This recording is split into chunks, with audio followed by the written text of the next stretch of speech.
Welcome to Middlesex Moments, the radio show of Middlesex Community College. I'm Dr. Steve Minkler, the college's academic dean, and your host for these programs. Middlesex Moments comes to you from the radio studios in the Middlesex Community College Center for New Media, located on our main campus in Middletown.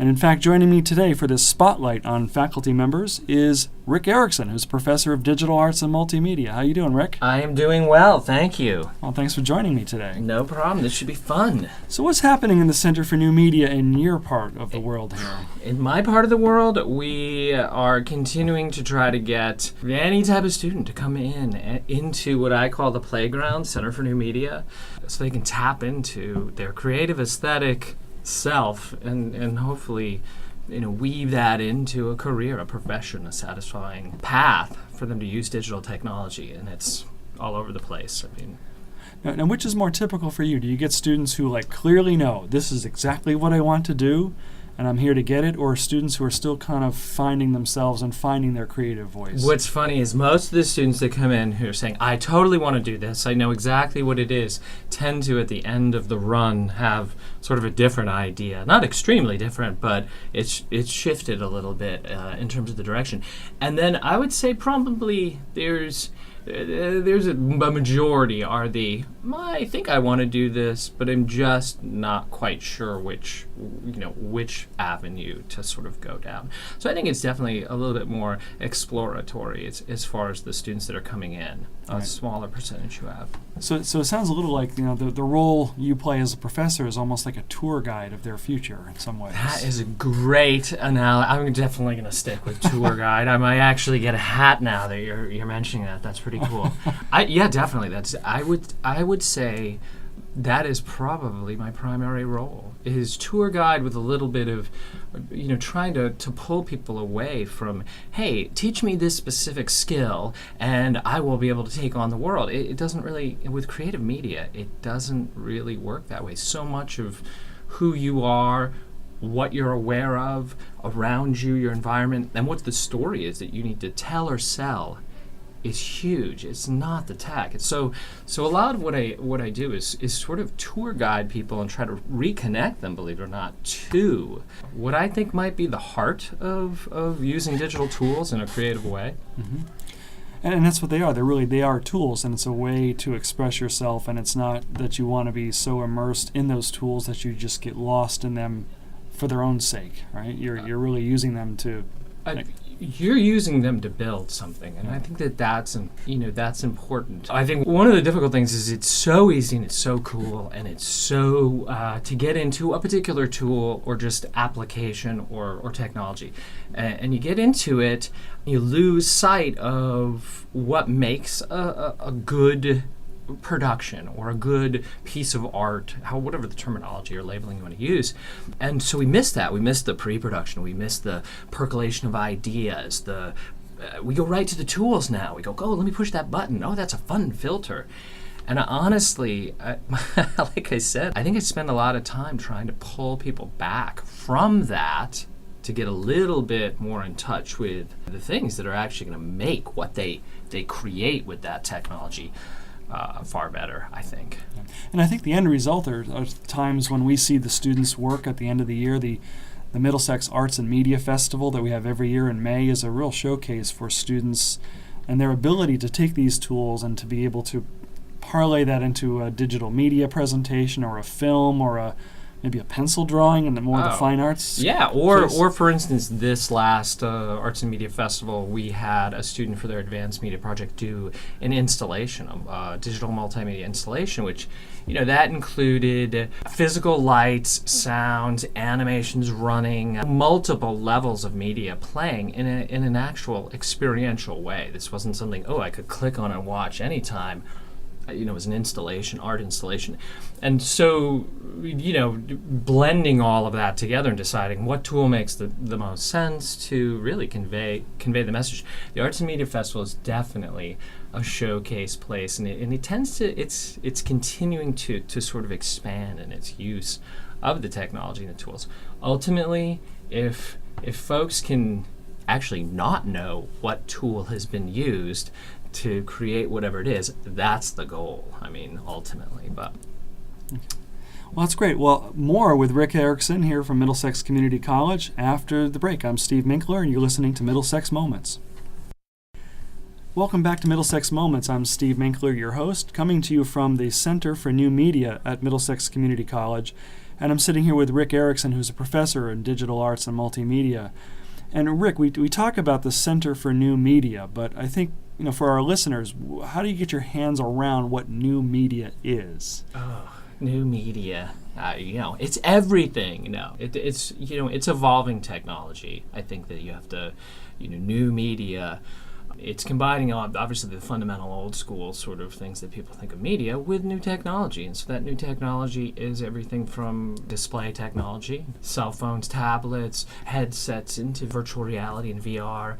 It's different output mechanisms, not screen-based, so it's 3D printing or concept of programming existing things like lights and taking sound and in what ways can we manipulate and create that beyond just obviously music into sound design, into environmental experiences that can happen. So new media, different output options, different software tools that are running on really different, you could say they're computers, but I mean different actual devices that are allowing for the creation of that. Yeah.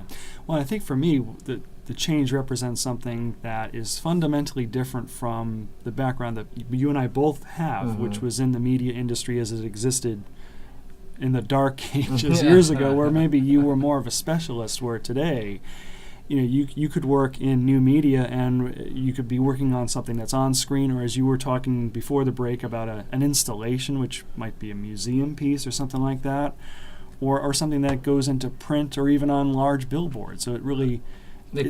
and then you're always constantly obviously trying to think of, hey, what is a different way that, especially when it comes to marketing and sales, what's a different way that we can use media and present it in a different way that's actually going to connect to people or pull them in, especially now with the concept of we've got folks who are really growing up, not immersed in social media, where applications have a shelf life. It's like, okay, how long are we going to be hanging out in MySpace, or how long are we going to be hanging out in Snapchat, really? I mean, until we move on to the next. What's different, I don't want to call us dinosaurs here, but what's different is you have humans, all right, at this point, where creating media is just part of their daily activity. And that was not really happening 20 years ago. It was definitely a different scenario. So now I feel like we have a lot of people who are just using new media, right? Multiple cameras, panoramic lenses, and ways of presenting it, using it with not a ton of thought. I love that from an artistic standpoint. Yeah, free flowing, do anything. But when it's time to actually shift that into a structured, I hate to say it, but make money scenario, well, you can't really play by those same, I'm shooting social media, Snapchat sort of thing. We have to get back to really what we were doing old school holds true today in every type of professional media production. And that's really, I think, something I'm trying to do with students who come to the Center for New Media. It's like, hey, look at all this awesome stuff to play with that you've been playing with, and it feels natural. Let's see if we can reel you in and focus you now, so your ideas maybe are a little bit more successful in terms of what they're supposed to sort of achieve. Yeah, so it's not so much constricting students, but actually giving them some focus. Definitely giving them some focus. I mean, obviously the best, the most well-produced pieces and really just the most successful ideas are the ones that have been crafted long before the red record button is pushed, so that you can get optimal manipulation. I hate to say that. I mean, that's not the side I like to focus on, but it's important. If you're going to produce media, you need to know. And the other thing is, it's important with new media. It's the terms actually, I don't know. Like on one day I'm like, new media. I don't know about that term. On another day it's like, it's really cool because it is so wide open. Because I think that really, the concept of being successful with media production is no longer niche, like when we, again, like you said, when we were back when we were involved. professionally. Now it is really, what's your utility belt look like? What do you got hanging off there, right? Can you, number one, can you produce? Can you produce each of the pieces of not just the visual, not just the oral or the audio, but hey, do you understand interactivity? Do you understand design principles? Can you pull that together, and then can you think about displaying it in a way other than a rectangle? Or shocking sometimes when students, give me a little furrowed brow and I say, well, we have to think about 1-to-1 ratios. Come on, and they're like, ratios? This isn't a math class. We're supposed to be making pictures of fun little dancing unicorns. And I'm thinking, right, but if we are going to make, if we're going to do this in a structured professional environment, there's language, terminology, team members that have to come into the mix. It's easier if you know social media. And it's easier to kind of go, now you're forgetting the tools, you don't have to think about the tools, and you can focus in on how do I craft a successful message. That's key. Well, again, this is Steve Minkler from Middlesex Community College, and I'm talking with Rick Eriksen, who's a professor in our Center for New Media, and we've talked a lot about what's kind of going on here at the college now, but Rick, how did you first get involved in this area, this field? It's I always have to take a pause and say, oh well, how far back do I go, and do I really want to open the box? I think I started teaching here. I started teaching in 97, 20. We're getting close to 20, if not in there. But how I got into the industry is I totally had the dreams of, I'm going to do film and video. I'm going to be the next, whatever, Spielberg or whoever you want to choose there. Then, reality hit pretty quickly, and I had to actually start making money. So it became I took my education, which was traditional broadcast and film, and I realized, wow, I have to do sort of solo gigs here. Nobody's picking me up. And so there I was, writing scripts, shooting video, collecting music, and obviously, editing and delivering things I didn't necessarily want to be delivering on a freelance, but it was paying the bills. And it was funny, I really, really, at that point after schooling, kind of said, I have to put titles on these silly videos and things that I'm producing. So I was finding much more fun learning how to animate and draw digitally, which I hate to date myself, but there weren't a lot of options back then. And so I found myself doing that quite a bit, and really just pumped out as much idiotic artwork, experimentation as possible, and made a joke demo reel of just really odd, goofy artwork, things like that. And here it is. Here's another piece that I try to stress to folks is remember everyone you meet, because then it became a networking thing. I don't know, can't remember this exact thing, but someone said, oh my gosh, you're doing ridiculous stuff. I have a friend at... You should. And I said, oh, okay, cool. Yeah, I sent out a letter, a little resume action, cover letter saying, of course, that I knew whoever. And I got a call within a couple days, hey, we're going to do a courtesy interview. And there I am now working, doing graphics, sports television, things like that. Late night. And so there it was. Now it was, it was actually because of goofy experimentation within an art form. Here I was employed in a scenario where it was a lot like being in a candy store, especially since it was late night, third shift, sitting there, and that's where my start was. So it was broadcast television, ESPN, doing graphics for Sports Center, assorted other shows. Because I was late nighting, and I have to throw this out, there was so much toys, so much tech toys. Not a lot of people around while I was waiting to call up a graphic, and so I'd pull down a manual for the paint box, and I would, say, "Wow, there's a lot of dust on this." So really, there's I wouldn't have called it self-education at the time. I would have called it, whatever, killing some time. But that's exactly what the core of in education and new media is. I mean, I'd say that now because by the end of that shift, I realized, wait, these paint boxes, these $250,000 pieces of machinery have a frame buffer where I can load like 3 or 4 frames. And so I would leave little animations in the corner, little like GIFs, on this thing for the people who were coming after me. And seriously, it didn't take a week before producers were like, hey, what's on it? Paint box A, what is that thing in the corner? And so that little fun experimentation, that play, immediately led to, I was shifted over onto Paintbox. Now I was training people. They were like, how do you know this? I was like, well, there's manuals, and now, sorry folks, there's online and there's resources to, go get. But it definitely took motivation. Right. And I think that then led quickly through that organization to, I was working with the programmers who were automating data from NASCAR and combining the graphics that were coming from the art department in Paintbox. I was the bridge guy there, starting to communicate with designers coming out of New York with the new shows. And so I was starting to pop all over the place just because I was curious. And I was like, yeah, this sounds fun. And so I was able to actually meet a lot of people within that scenario, get exposed to a lot of tech and experience that way. And at that point I got the phone call and someone said, hey, we're looking for someone to teach advanced computer graphics. And I thought, well, I'm training people here on all sorts of stuff.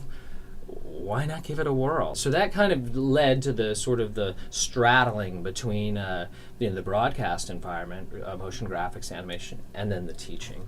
Okay. So that's kind of my history. Well, great. And we look forward to hearing a little bit more about Rick's history and his transition to being a professor of digital arts and multimedia here at Middlesex Community College.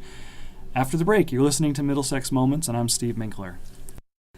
Welcome back to Middlesex Moments. I'm Steve Minkler, coming to you from the Center for New Media at Middlesex Community College.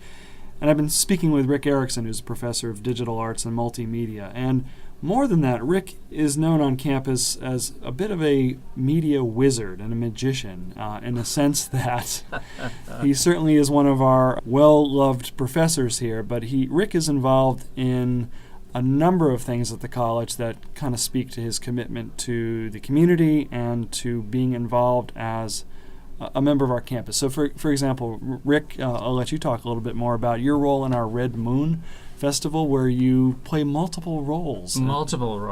Red Moon Festival is just a perfect example of, okay, there's an event that needs multiple things done for it. So who's gonna, if you have the skill or an awareness of how to do promotional graphics, well, guess what?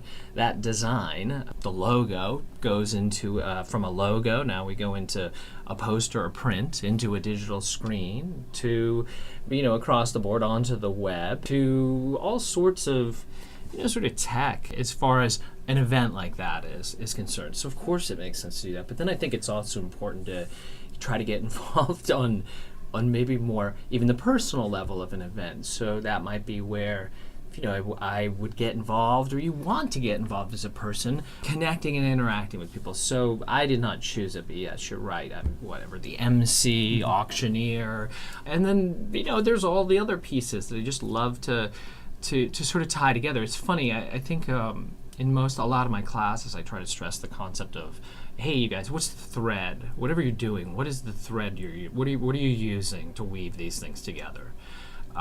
And that thread, the more we can connect that through things. So you take an event like a Red Moon, or an arts and media project, or designing, just designing an area, a look or area on campus. I love the concept of thinking, what kind of threads are we going to use? From the colors to how's the visual going to tie into what's happening with the audio or the space, or what are the people that we want to, what do we want them to be feeling? And so all of that I kind of think is the, that thread that is weaving together. So when you're going about doing some of this with your students, I'm sure you yourself have this wizard mentality about you, but I know you involve your fellow professors and the students in productions like this. Do you see sort of that aha moment among your students to say, oh, okay, this really is part of something bigger than I thought? Yeah, sometimes. Look, you have to be honest. That is, at first, it does not at all ever happen at the same time. Yeah. So it's like a lot of people think, hey, last day of class, where the heck's the aha moment? And I think, well, give it a little bit of time.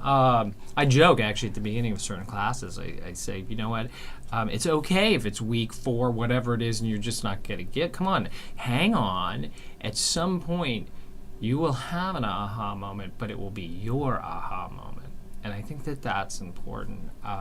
That's what I'm trying to get at with different individuals. I think it's a little unrealistic to look at a group of people and say, hey, we can get you all to the same place doing the same thing, and I hope everybody who's listening realizes that's not what we want. Yes, we want the skills to get there, but I want my 31 flavors. Mm-hmm. I don't want one flavor of, when people get to that moment of going, oh, cool, I get it. So the aha moments, yes. Some, it takes longer than others, for sure. You watch the technology and the tools, that's the key thing, just sort of fade to the background. I mean, nobody's thinking about the bristles of the toothbrush when you're brushing your teeth.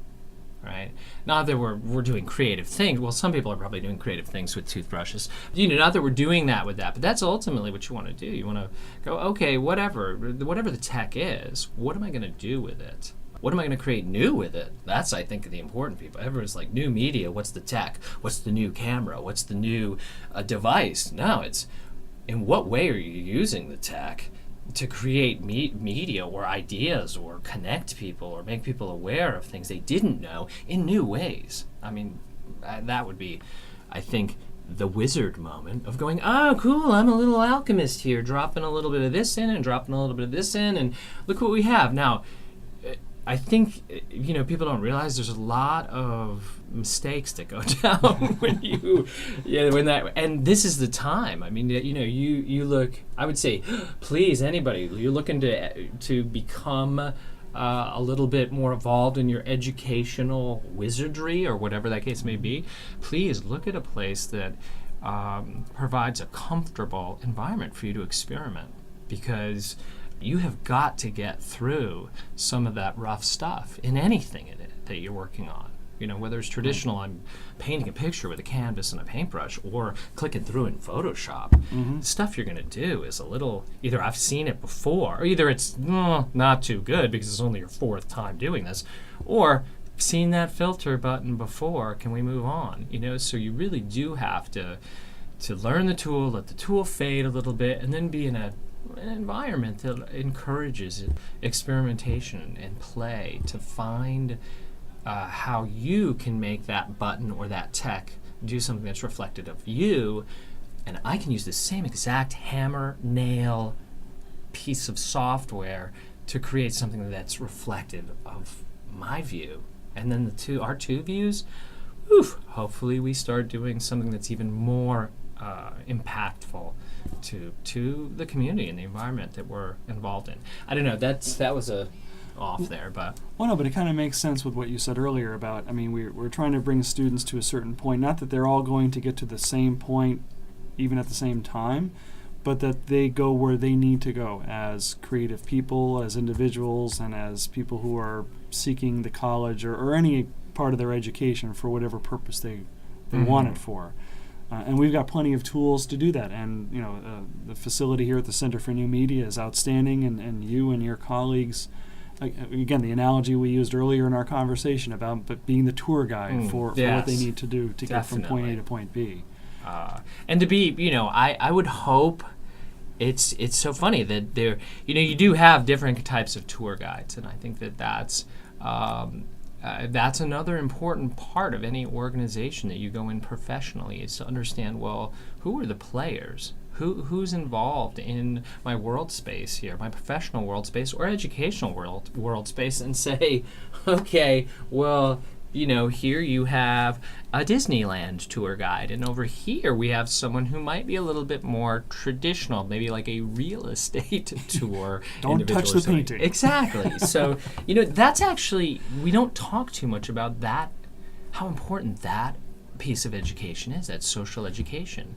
And in creative production, media productions, you are in a team, and you really need to know how to juggle the personalities. So, I think that's part of the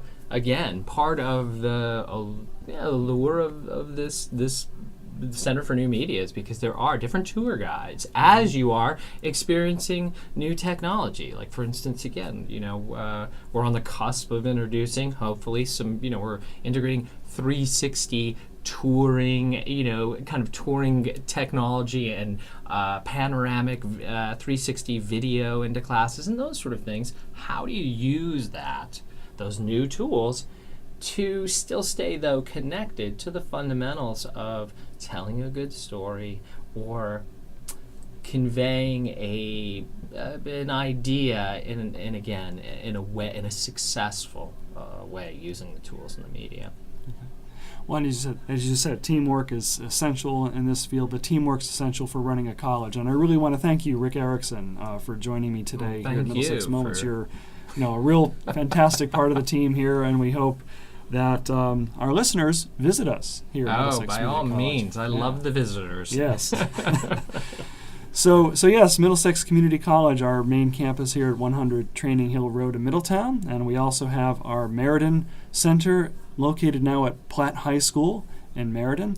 And you can certainly always visit us online at mxcc.edu. And certainly here on these radio programs, Middlesex Moments, coming to you from the Center for New Media at Middlesex Community College. And for the college, I'm Steve Minkler, thanking you for joining us, and we look forward to seeing you next time for Middlesex Moments.